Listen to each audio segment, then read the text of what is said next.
மக்கள் பணி செய்வதற்காக வந்த நம் அண்ணனுக்காக வாழ்த்துகள் தெரிவிக்க வந்திருக்கும் அத்தனை நல்லுள்ளங்களுக்கும் என்னுடைய வாழ்த்துக்களும் நன்றிகளும். ரொம்ப சுருக்கமா பேசணும் அப்படின்னு சொல்லிட்டாங்க. காமராஜர் ஐயாவின் வம்சாவழி நான், என் அம்மா வழியில் எனக்கு காமராஜர் ஐயா தாத்தா என்பதில் மிகவும் பெருமையாக இங்க நிக்கிறேன். நானு இந்த இடத்துல ஒரு சின்ன ஒரு விஷயம் தான். எங்க அம்மா வந்து ரொம்ப எப்ப பாரு பெருமையா சொல்லிட்டே இருப்பாங்க. நான் காமராஜர் ஐயா கூட சாப்பிட்டிருக்கேன், அவர் தான் என்ன படிக்க வச்சாரு, எங்களுக்கு அந்த நாட்கள் எல்லாம் ரொம்ப பொன்னான நாட்கள் அப்படின்னு சொல்லி எங்க அம்மா சொல்லாத நாட்களே கிடையாது.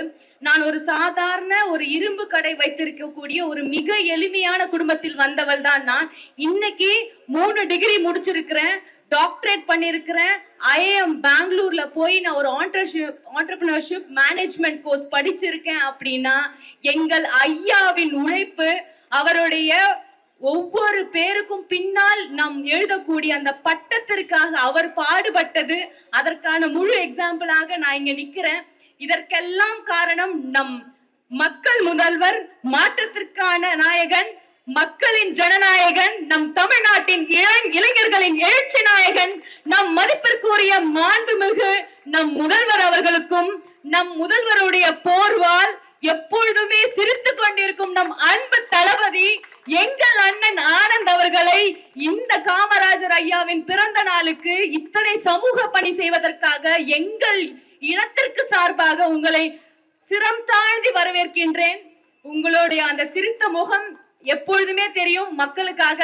நிறைய பேர் சொன்னாங்க 12 மணிக்கு 2 மணிக்கு 3 மணிக்கு உங்களை பார்த்தா கூட எப்பவுமே இதே மாதிரி சிரிச்சுக்கிட்டே இருப்பீங்க. நானும் உங்களை நிறைய தடவை நிறைய கோரிக்கைக்காக பார்க்க வந்த போதும் ஒரு நாளும் அசராது இதே மாதிரி இருக்கிறீங்க. இது மக்களுக்கான ஒரு தருணம், மாற்றத்துக்கான தருணத்துக்காக நம்மளுடைய தளபதியின் போர்வாலே இன்னைக்கு இங்க வந்திருக்காங்க. காமராஜர் ஐயாவை பேர் சொல்லி அரசியல் செய்யாத எந்த கட்சியும் இல்லை.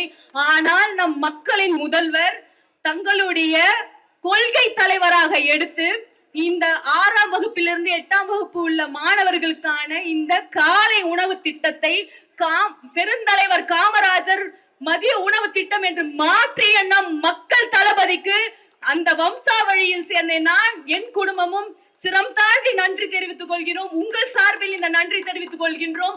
பசியோடு எந்த குழந்தையும் பள்ளிக்கூடம் போக கூடாது என்பதற்காக ஒவ்வொரு 300 நபர்கள் இருக்கக்கூடிய ஒரு கிராமத்திற்கு ஒரு பள்ளி வேண்டும் என்று கூறிய எங்கள் ஐயாவின் வழியில் இன்று லஞ்சமோ லாவண்யமோ வாங்காமல் பள்ளிக்கூடம் நடத்த வேண்டும் என்று நீங்கள் உங்கள் ஆட்சியில் ஒரு மிகப்பெரிய ஒரு என்ஓசிக்கெல்லாம் காசு வேண்டாம் அப்படின்னு நான் ஒரு பள்ளிக்கூடம் நடத்தி கொண்டிருக்கும் ஒரு தாளாளர். எந்த ஒரு இடத்துலயுமே ஒரு சின்னதா கூட ஒரு காசு வாங்கல அண்ணா. இது மிகப்பெரிய மாற்றம். அப்படின்னா கண்டிப்பா ஸ்கூல் ஃபீஸ் குறையும். இத வந்து மாற்றி காட்டிய நம்மளுடைய ஆட்சிக்கு மிக நன்றி. மக்களின் சார்பாக பெருந்தலைவரை பத்தி பேச வேண்டும் என்று நான் 1 மணி நேரம் 2 மணி நேரம் எப்படி எல்லாம் பேசலாம்னு நினைச்சுன்னு நான் வந்துகினே இருந்தேன். ஆனா இங்க சர்வசாதாரணமா சகோதரி தீபிகா வந்து மாணவி பார்த்தீங்கன்னா அவருடைய முழு 124 வருஷத்துடைய வாழ்க்கையை ரொம்ப அழகாக எடுத்து உரைத்தார்கள். உண்மையாகவே மாணவி தீபிகா அவர்களுக்கு இந்த நேரத்தில் நான் மனமார்ந்த வாழ்த்துக்களையும் நான் நன்றியும் தெரிவிச்சுக்கிறேன். ஏன் அப்படின்னா இந்த அளவிற்கு பெருந்தலைவரை பற்றி ஒரு அழகாக நீங்கள் அந்த வரிசைப்படுத்தி நீங்கள் சொன்னீர்கள். எந்த ஆண்டு பிறந்தார், எந்த ஆண்டு 916 அவர் என்ன செய்தார், 42 எப்படின்றது எல்லாமே எல்லாருக்குமே நீங்க விபரமா சொன்னீங்க. இன்னமும் நீங்க கடகடன்னு எல்லாத்தையும் சொன்னீங்க. அதை இங்க இருக்கிற மாணவிகள் இன்னும் நல்லா தெரிஞ்சுக்கிற மாதிரி நிதானமா ரொம்ப பொறுமையா நீங்க சொல்லணும்னு நான் உங்களை கேட்டுக்கிறேன். உண்மையாகவே உங்களுக்கு தீபிகா அவர்களுக்கு மீண்டும் மீண்டும் நான் நன்றியை தெரிவிச்சுக்கிறேன். பெருந்தலைவருடைய பேத்தி இங்கே இருக்கிறாங்க. அவங்க கூட நானும் இந்த மேடையில் உக்காந்து இருக்கிறேன்னும் போது எனக்கு ரொம்ப பெருமையா இருக்குது. தலைவர் தளபதி மாண்பு முதலமைச்சர் அவர்களின் வழிகாட்டுதலின்படி அனைத்து பள்ளிக்கூடங்களிலும் ஒரு அரை மணி நேரம் 1 மணி நேரத்துல ₹1 பணம் வாங்காம எல்லாருக்குமே சர்டிபிகேட் வழங்கிய ஒரு ஆட்சி தான் தமிழக வெற்றி கழகம் என்று நான் இங்கே தெரிவித்துக் கொள்கிறேன். ஆர்ஆர் பிரியாணி அண்ணன் கடையை நான் அடிக்கடிக்கு பார்த்துருக்கிறேன். அவரை பார்க்கணுன்னு எனக்கு ரொம்ப நாள் ஆசை. ஏன்னா நான் அந்த பக்கம் போகும்போது வரும்போதெல்லாம் அவர் போர்டில் அவருடைய ஃபோட்டோ இருக்கும். இங்கே வந்தோடனே பார்த்தேன். அதே மாதிரி இளமையாக எப்பயுமே அந்த ஃபோட்டோவில் எப்படி போர்டில் இருக்கிறாரோ அதே மாதிரி அண்ணன் இருந்தார். ரொம்ப சந்தோஷம். இங்கே முத்து ரமேஷ் நாடார் அவர்கள் ரொம்ப அருமையாக தெளிவாக எல்லாமே பேசினார். அவருக்கு இந்த நேரத்தில் நான் மனமார்ந்த வாழ்த்துக்களையும் நன்றியும் தெரிவிச்சுக்கிறேன். ஒரே ஒரு விஷயத்தை நான் தெரிவித்துக் கொள்ள ஆசைப்படுகிறேன்.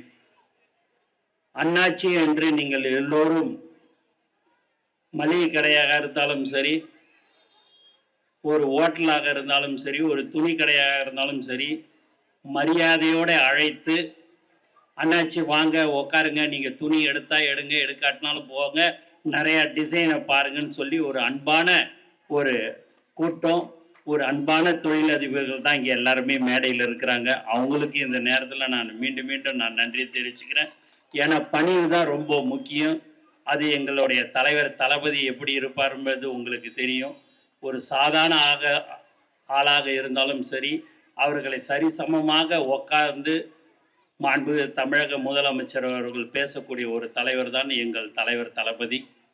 உண்மையாக சொல்ல போனால் அவர் வேலுமணி அண்ணன் நாடாரதை பார்ப்பேன். எங்கேயோ ஒரு பார்த்த மாதிரியே இருக்குதுன்னு பார்த்தா தினந்தோறும் அட்வர்டைஸ்மெண்ட்டு மாலை மலர் பேப்பரில் பார்ப்பேன்.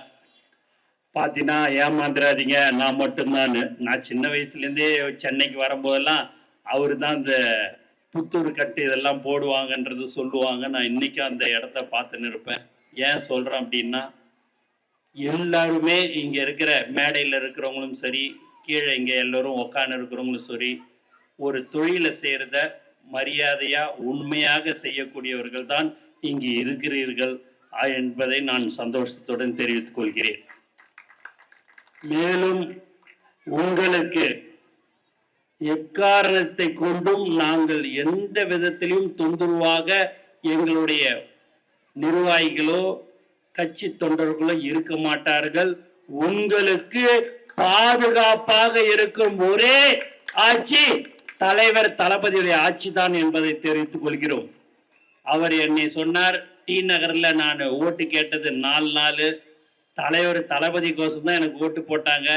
நான் ஒண்ணு சொன்னேன், எக்காரணத்தை கொண்டும் டி நகர்ல மாமூல் என்ற பேச்சு இருக்காது என்று சொன்னேன். இன்று வரை அதை கடைபிடிக்கப்படுகிறது.